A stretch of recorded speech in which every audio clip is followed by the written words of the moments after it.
Hello, I'm Amy Blaylock. Welcome to City Hall this week. The renovation of 9 rental housing units in the Southside neighborhood is ready to get underway. Durham Community Land Trustees is the developer for the Piedmont Rentals Project. The project will involve properties located on East Piedmont Avenue. The City Council approved using $300,000 in dedicated housing funds and $447,000 in home funds and 2 forgivable loans over a 20-year period for each. All of the units will be used for affordable housing. Significant changes have been made to the city's economic development, financial assistance, and incentive policy for job creation and capital investment. The incentive policy adopted by City Council makes city funds available to economic development partners in order to make capital investments, create and grow jobs, and increase the commercial tax base. That in turn will stimulate the economy for the general public. For most of these grant awards, it's a competitive process.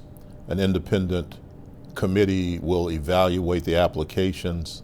They in turn will make their recommendations to the director of the Office of Economic and Workforce Development. He then will make his recommendation to the city manager. Upon city manager approval, the project can begin. No funds will be dispersed until the project is completed. Now, this is for all grants $50,000 and less. All grants above $50,000 must get City Council approval first. The City Council approved changes to the policy during its April 21st meeting. Among those is the addition of the 9th Street Commercial Corridor to the incentive grant programs.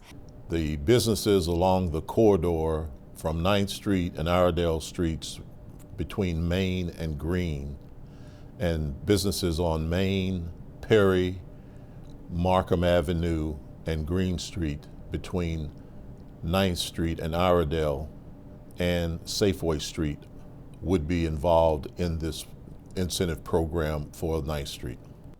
City staff also determined that a change was needed in the investment criteria to get building owners to upgrade their properties in the community development area outside downtown. We've had many conversations with concerned building owners that the program did not allow them to participate because it was hard for them to get access to capital.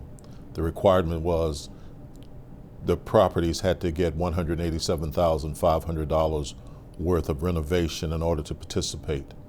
So the recommended change is to lower that number to $50,000 in hopes that more building owners would be able to fix up their properties enough to encourage businesses to move to this targeted commercial development area.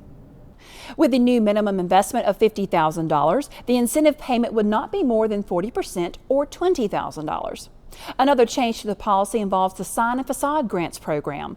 Recommended changes for the sign and facade grant are to simplify the overall process by folding them into the retail professional and services grant program. So now we'll have one program that will handle interior and exterior renovations. The amount of money available at the top end will go to $20,000, but we will retain the amount of money provided for signs at $2,500 as it is now. The time to finish building improvement grant projects has also been revised. Building owners now have 18 months instead of 12 to complete their improvement projects. 2 significant projects may soon call downtown home thanks to a $3.9 million economic agreement. Austin Lawrence Partners East is proposing the development of a 26-story mixed-use building that will be known as the City Center. The building will be located at the former Woolworth site at 119 West Paris Street. Also part of the agreement is the redevelopment of the old Jack Tar Motel into a boutique hotel at 202 North Corcoran Street. The total project will involve a minimum projected capital investment of $65 million and is expected to further transform downtown. The incentive payments will be made over a 15-year period after the buildings are complete and occupancy requirements are met. The Carolina Theater will continue to operate under the same agreement it's had for the past 16 years. The Carolina Theater of Durham Incorporated is a nonprofit organization that has operated the facility since 1998. The city and the organization have reached an agreement that extends those services through 2024 with the possibility of 2 5-year extensions. The overall goal of the Carolina Theater is to provide a variety of cultural arts programs that are open to and for the benefit of the arts community and the general public. The temperatures are starting to heat up, which means it's time to start finding your cool. We'll show you how when City Hall This Week continues.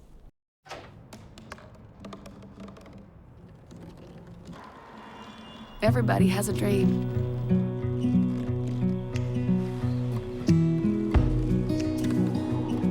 Mine was to see the ocean.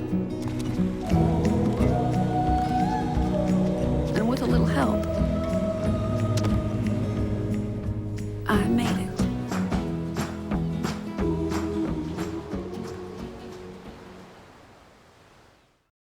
Welcome back. Big improvements are on the way for the sidewalks along Campus Walk Avenue and LaSalle Street.